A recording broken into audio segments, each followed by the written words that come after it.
Sebelum menonton video ini, jangan lupa klik tombol subscribe dan lonceng untuk notifikasi untuk mendukung channel ini untuk terus berkarya. Assalamualaikum warahmatullahi wabarakatuh. Sahabat setia catatan kecil, kali ini kita akan menelisik warisan peradaban Islam dengan tema menggenggam dunia dengan geografi. Islam mendorong umatnya untuk membuka pikiran dan cakrawala. Allah berfirman, sungguh telah berlaku sunnah Allah, hukum Allah. Maka berjalanlah kamu di muka bumi dan lihatlah bagaimana akibat perbuatan orang-orang yang mendustakan ayat-ayatnya. Quran Surat Al-Imran 137. Perintah ini telah membuat umat Islam di abad-abad pertama berupaya untuk melakukan ekspansi serta ekspedisi. Selain dilandasi faktor ideologi dan politik, ekspansi Islam yang berlangsung begitu cepat itu juga didorong insentif perdagangan yang menguntungkan. Tak pelak umat Islam pun mulai mengarungi lautan dan menjelajah daratan untuk menyebarkan agama Allah. Seiring meluasnya ekspansi dan ekspedisi, rute-rute perjalanan melalui darat dan laut pun mulai bertambah.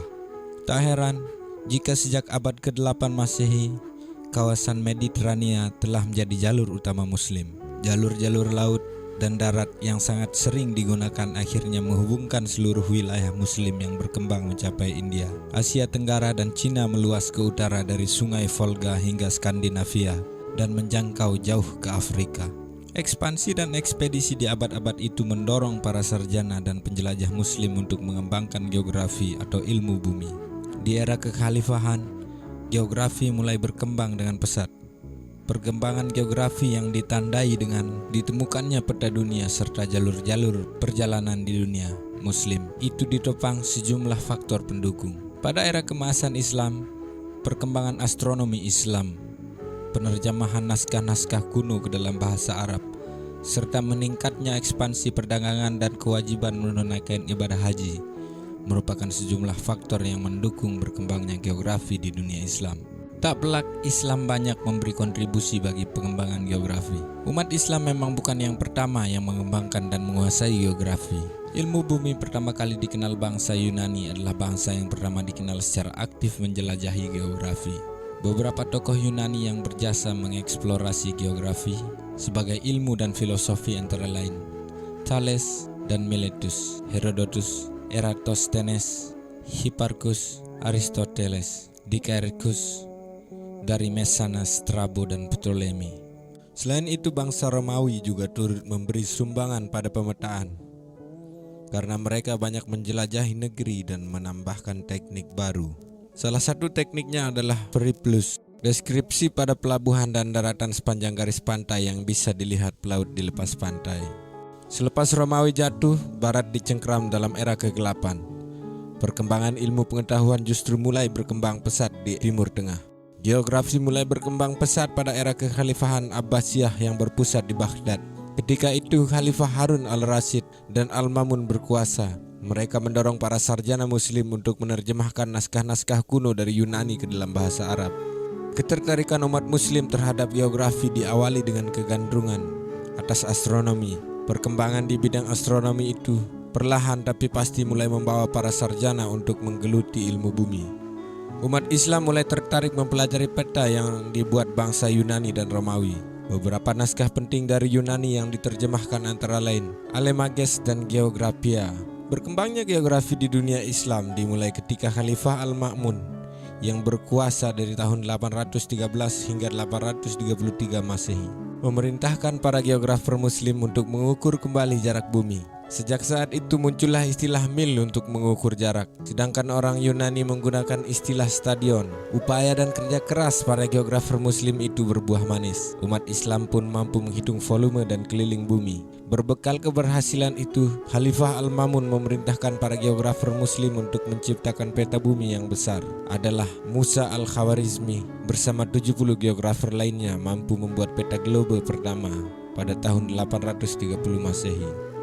Khawarizmi juga berhasil menulis kitab geografi yang berjudul Surah Al-Ard, Morfologi Bumi, sebuah koreksi terhadap karya Ptolemeus. Kitab itu menjadi landasan ilmiah bagi geografi Muslim tradisional pada abad yang sama. Al-Kindi juga menulis sebuah buku bertajuk Keterangan tentang Bumi yang Berpenghuni. Sejak saat itu, geografi pun berkembang pesat. Sejumlah geografer muslim berhasil melakukan terobosan dan penemuan penting di awal ke-10 Masehi. Secara khusus, Abu Zaid al-Balkhi yang berasal dari Balkh mendirikan sekolah di kota Baghdad yang secara khusus mengkaji dan membuat peta bumi. Di abad ke-11 Masehi, seorang geografer termasyhur dari Spanyol, Abu Ubaid al-Bakri, berhasil menulis 2 kitab di bidang geografi, yakni Mu'jam al-Istajam, Ensiklopedi Geografi, dan Al-Masalik wa Al-Mamalik, Jalan dan Kerajaan. Buku pertama berisi nama-nama tempat di Jazirah Arab, sedangkan yang kedua berisi pemetaan geografis dunia Arab zaman dahulu.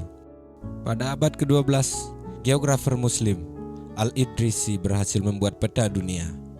Al-Idrisi yang lahir pada tahun 1100 di Ceuta, Spanyol, itu juga menulis kitab geografi berjudul Kitab Nazah Al-Musalak fi Ikhtira Al-Falak, yang berarti tempat orang yang rindu menembus cakrawala.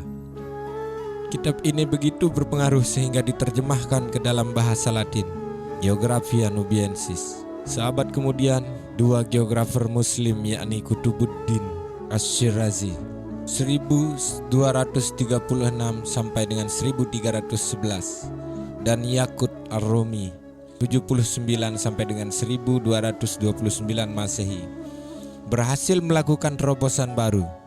Kutubuddin mampu membuat peta Laut Putih atau Laut Tengah yang dihadiahkan kepada Raja Persia.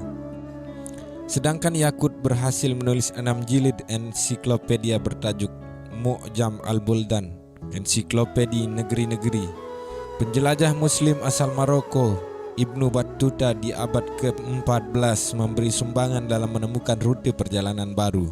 Hampir 30 tahun, Ibnu Battuta menjelajahi daratan dan mengarungi lautan untuk berkeliling dunia. Penjelajah muslim lainnya yang mampu mengubah rute perjalanan laut adalah Laksamana Cheng Ho dari Tiongkok. Dia melakukan ekspedisi sebanyak 7 kali, mulai dari tahun 1405 hingga 1433 Masehi. Dengan menguasai geografi di era keemasan umat Islam mampu menggenggam dunia. Geografer muslim di era keemasan. Hisham al-Kalbi, abad ke-8 Masehi. Dia adalah ahli ilmu bumi pertama dalam sejarah Islam. Hisham begitu populer dengan studinya yang mendalam mengenai kawasan Arab. Musa al-Khawarizmi 780 sampai 850. Ahli matematika yang juga geografer itu merevisi pandangan Ptolemus mengenai geografi bersama-sama 70 geografer. Al-Khawarizmi membuat peta globe pertama pada tahun 830 Masehi. Al-Ya'qubi wafat 897. Dia menulis buku geografi bertajuk Negeri-negeri yang begitu populer dengan studi topografisnya. Ibnu Khordadbeh 820 sampai dengan 912. Dia adalah murid Al-Kindi yang mempelajari jalan-jalan di berbagai provinsi secara cermat dan menuangkannya ke dalam buku Al-Masalik wa Al-Mamalik, yang berarti jalan dan kerajaan. Al-Dinawari 828 sampai dengan 898. Geografer muslim yang juga banyak memberi kontribusi pada perkembangan ilmu geografi.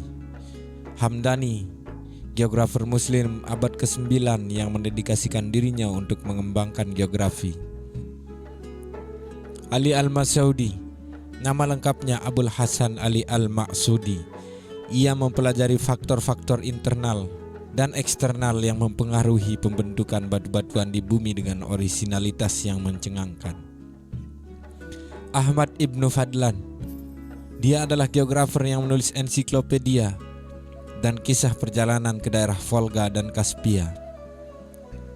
Ahmad Ibnu Rustah, abad ke-10 Masehi.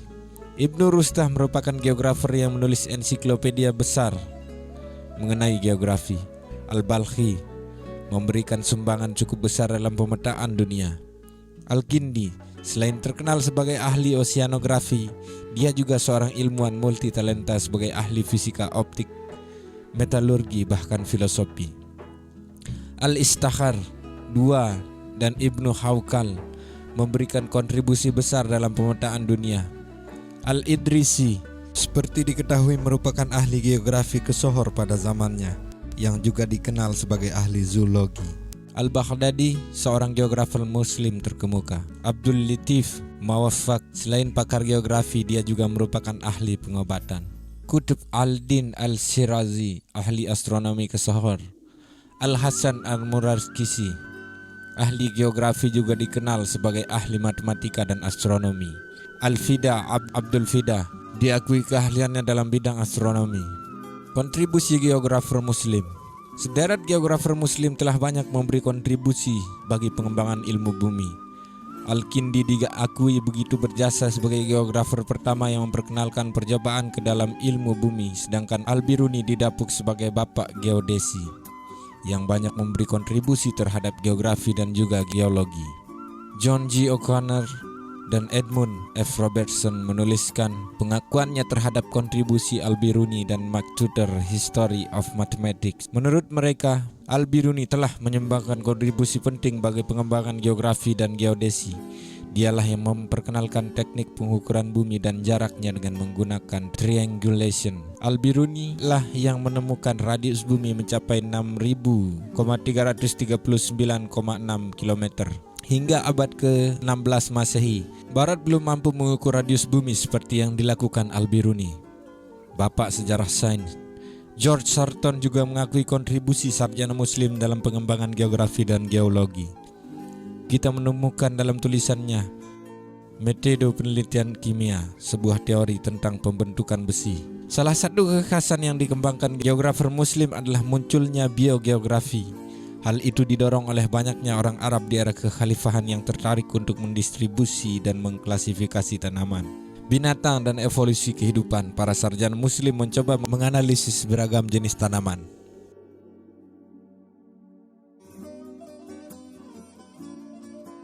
Jangan lupa share, komen, dan subscribe. Sampai bertemu di video selanjutnya.